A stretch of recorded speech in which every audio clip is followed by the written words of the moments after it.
دا حکومت ما منلی نه دی، والله که بیا ومنم، والله که بیا ومنم، والله که بیا ومنم.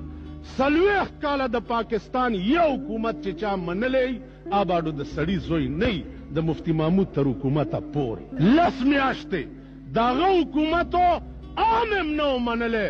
مالزه به د پاکستان حکومت اله منم چې په کومه ورځ په پاکستان کې د شرعي نظام اعلان وشي.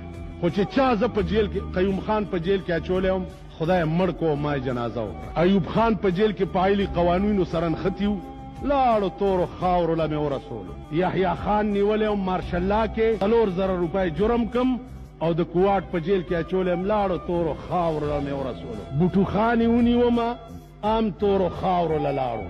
دا بل لا هوښیار دی که یې ونیوم دی هم مردارېږي.